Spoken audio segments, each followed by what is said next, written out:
यदि आप किसी पार्टी के गुलाम हैं, किसी नेता के गुलाम हैं या विदेशी कल्चर आपको पसंद है तो यह वीडियो बिल्कुल मत देखिए। लेकिन यदि आपको भारत से प्यार है, भारतीय संस्कृति से प्यार है, अपने बच्चों के भविष्य की चिंता है तो यह वीडियो पूरा देखिए और अपने दोस्तों को भी फॉरवर्ड करिए।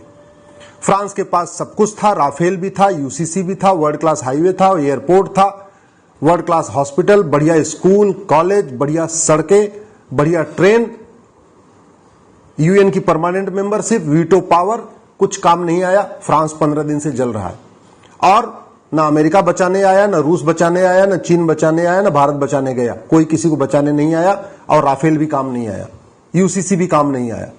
इसलिए अगर आपको भारत के भविष्य की चिंता है तो तत्काल 5 कानूनों की मांग करिए। सबसे पहला, 1860 के इंडियन पिनल कोड को रद्दी की टोकरी में फेंकने की मांग करिए। 1860 का इंडियन पिनल कोड खत्म किया जाए। ये महाघटिया कानून है। इसकी वजह से न भ्रष्टाचार कम हो रहा है, न अपराध कम हो रहा है। हमें क्या करना होगा, ये अमेरिका का फेडरल पिनल कोड है, इसी की तर्ज पे एक one nation one penal code बनाना पड़ेगा। घूसखोरी, जमाखोरी, मिलावटखोरी, कालाबाजारी, नशा तस्करी, मानव तस्करी, सोना तस्करी, चंदन तस्करी, अलगाववाद, कट्टरवाद, माओवाद, नक्सलवाद, धर्मांतरण, घुसपैठ, सब के लिए एक कानून, एक ही किताब हो, एक ही कानून हो, उसी में सब chapter 1, chapter 2, chapter 3, chapter 4, chapter 5 करके सारा इसी में आ जाए। जिससे कि जब ये किताब थाने में रखी जाए तो जो कांस्टेबल हो, थानेदार हो, उसको सब पता हो कि कौन सा अपराध है, कौन सी धारा है। अभी 50 कानून चल रहे हैं, न हवलदार को पता, न थानेदार को पता, न कप्तान को पता, न एसडीएम को पता, और कई बार तो वकील को भी नहीं पता होता, जज को भी नहीं पता होता। तो पहला काम, one nation one penal code.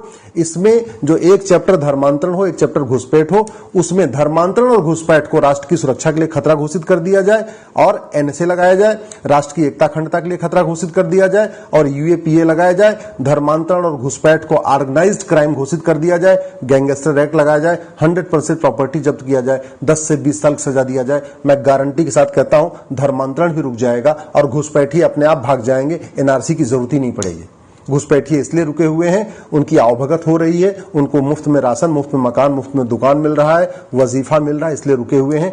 जैसे ही 100% प्रॉपर्टी जब्त करने और 10 से 20 साल की सजा देने का कानून बनेगा, 80% घुसपैठी खुद ही भाग जाएंगे। जो बचे हुए 20% है, पुलिस उनको आराम से ढूंढ लेगी। दूसरा, 1861 का पुलिस एक्ट खत्म किया जाए। नया एक one nation one police code बनाया जाए।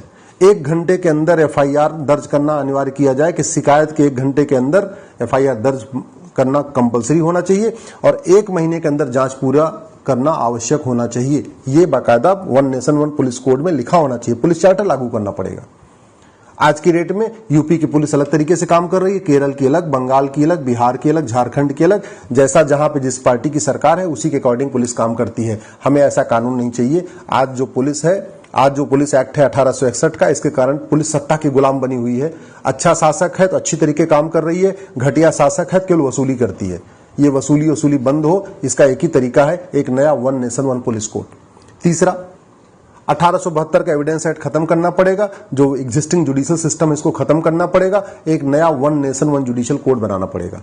आज की डेट में आपने देखा ही, याकूब मेनन के लिए रात में सुप्रीम कोर्ट खुलती है, तीसरा सीतलवाड़ के लिए रात में सुप्रीम कोर्ट खुलती है। मैं कह रहा हूं कि बुरा नहीं है, खुलना चाहिए सुप्रीम कोर्ट को, लेकिन ये केवल तीसरा सीतलवाड़ के लिए और याकूब मेनन के लिए क्यों? आम जनता के लिए क्यों नहीं? किसान के लिए क्यों नहीं? मजदूर के लिए क्यों नहीं? मिडिल क्लास के लिए क्यों नहीं? बिजनेस व्यापारी करने के लिए क्यों नहीं? ईमानदारी से काम करने वालों के लिए क्यों नहीं? केवल माफियाओं के लिए रात में खुल रही है, आतंकवादियों के लिए खुल रही है, देश विरोधियों के लिए खुल रही है। ये तभी बंद हो सकता है जब one nation one judicial charter लागू हो।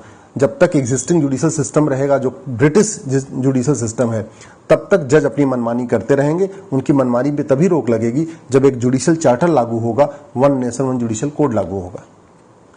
चौथा जो सबसे इंपॉर्टेंट है कि भारत में आज भी देश विरोधी बातें स्कूलों में सिखाई जा रही हैं, नफरत सिखाई जा रही हैं। ऐसी किताब चल रही है जो एकदम संविधान के प्रियम्बल के खिलाफ है। संविधान के प्रियम्बल में 6 शब्द हैं, equality, justice, liberty, fraternity, unity. और ऐसे किताबें हैं जो अलग अलग स्कूलों में चल रही हैं, जिनको विशेष दर्जा मिला हुआ है स्कूलों का, जहां पे न भारत की संस्कृति के बारे में सिखाया जाता है, भारत की संस्कृति के खिलाफ नफरत करना सिखाया जाता है, भारत के बहुसंख्यक समाज के खिलाफ नफरत करना सिखाया जाता है। एक ही तरीका है, one nation one education code लागू हो, एक देश एक शिक्षा बोर्ड, एक देश एक syllabus, one nation one syllabus, one nation one education board, और 10वीं तक यानी 16 साल तक पूरे देश में समान शिक्षा लागू हो। जैसे केंद्रीय विद्यालय में पूरे देश में एक जैसी किताब होती है, वैसे ही one nation one education board हो। बंगाल वाले बंगाली में पढ़े, गुजरात वाले गुजराती में पढ़े, महाराष्ट्र वाला मराठी में पढ़े। सिलेबस कंटेंट एक होना चाहिए, न मदरसा न मिशनरी स्कूल, केवल और केवल भारतीय स्कूल, भारतीय शिक्षा बोर्ड। कोई न मदरसा बोर्ड, न मिशनरी बोर्ड, न सीबीएसई बोर्ड, न आईसीएसई बोर्ड, कोई बोर्ड नहीं, एक भारतीय शिक्षा बोर्ड, 10वीं तक सबके लिए समान सिलेबस। और जो सबसे इंपॉर्टेंट है, सबसे इंपॉर्टेंट पांचवा, जो हमने कहा ना, one nation one police code, one nation one penal code, one nation one judicial code, one nation one education code, और पांचवा most important, one nation one tax code. सारी समस्याओं का जो मूल कारण है भ्रष्टाचार है। घुसपैठिए घूस दे के आते हैं, धर्मांतरण की फंडिंग काले धन हवाला से होती है। तो अगर भ्रष्टाचार खत्म हो जाए तो देश विरोधी 50% चीजें अपने आप ही खत्म हो जाएंगी। तो उसके लिए वन नेशन वन टैक्स लागू करना पड़ेगा, इनकम टैक्स खत्म करना पड़ेगा, जीएसटी खत्म करना पड़ेगा, वैट खत्म करना पड़ेगा, सारा कुछ खत्म। जितने भी टैक्स हैं, केवल जो कस्टम लगता है, जो विदेश से हम सामान आयात करते हैं, वो लगना चाहिए। बाकी भारत के अंदर विद इन कंट्री जितने भी टैक्स लग रहे हैं, वैट हो गया, टीडीएस हो गया, इनकम टैक्स हो गया, ये सब खत्म हो। केवल वन नेशन वन टैक्स यानी बैंकिंग ट्रांजैक्शन टैक्स लागू किया जाए। उसके लिए केवल इतना करना पड़ेगा, 100 रुपए से बड़ी नोट बंद करना पड़ेगा, 5,000 रुपए से महंगे सामान का कैश लेन देन बंद करना पड़ेगा, प्रॉपर्टी को आधार से लिंक करना पड़ेगा, नार्को पॉलीग्राफ ब्रेन मैपिंग कानून बनाना पड़ेगा, और बैंकिंग ट्रांजैक्शन टैक्स लागू करना पड़ेगा। यानी जब भी आदमी कोई बैंक से ट्रांजैक्शन करे तो उसको 1% एक्स्ट्रा देना पड़ेगा। 100 रुपए का सामान खरीदा, 101 रुपए दिया, 1000 का सामान खरीदा, 1010 दिया। इसी तरीके से 1% एक्स्ट्रा, यानी अगर 1 लाख का सामान खरीदा तो 1,01,000 रुपए। और ये सबके लिए बहुत अच्छा भी है, आसान भी है। आम जनता के लिए अच्छी बात यह है कि उसके ऊपर न कोई इनकम टैक्स आ रहा है, न जीएसटी आ रहा है, कुछ नहीं आ रहा है, तो 1% देता जा रहा है। भाई जिसको न हर साल अपना इनकम टैक्स फाइल करना है, न रिटर्न फाइल करना है, न सीए के पास जाना है। व्यापारियों के लिए अच्छा कि वो जीएसटी से टेंशन से खत्म, हर 3 महीने में उनको जीएसटी भरना होता है, उसमें दुनिया भर की फॉर्मेलिटी होती है, पूरा एक डिपार्टमेंट रखना पड़ता है, एम्प्लॉइज रखना पड़ता है, हर डिपार्टमेंट में, हर फैक्ट्री में एक सेल अपना टैक्स डिपार्टमेंट रखा हुआ है, वो सब खत्म हो जाएगा। जब जब व्यापारी बिजनेसमैन कहीं किसी को पैसा देगा, एक बैंक थ्रू जो है बैंक देगा, या through ATM, Paytm, Bhim, UPI, debit card देगा, 1% एक्स्ट्रा देता जाएगा। सरकार के पास ज्यादा इनकम होगी और आम जनता को बहुत लाभ होगा। और जो सबसे बड़ी बात, ये भ्रष्टाचार खत्म हो जाएगा। कुछ लोग सोच रहे होंगे कि बैंकिंग ट्रांजैक्शन टैक्स गरीब आदिवासी कैसे करेगा। 48 करोड़ जनधन खाता खुला हुआ है, जनधन खाता केवल गरीबों का होता है। वैसे भी ये बैंकिंग ट्रांजैक्शन टैक्स उन्हीं पे लागू होगा जो ज्यादा महंगा सामान खरीदेंगे। भाई 5,000 रुपए तक का जो सामान है वो तो कैश में खरीद सकते हैं, जिसकी एमआरपी 5,000 से ज्यादा होगी।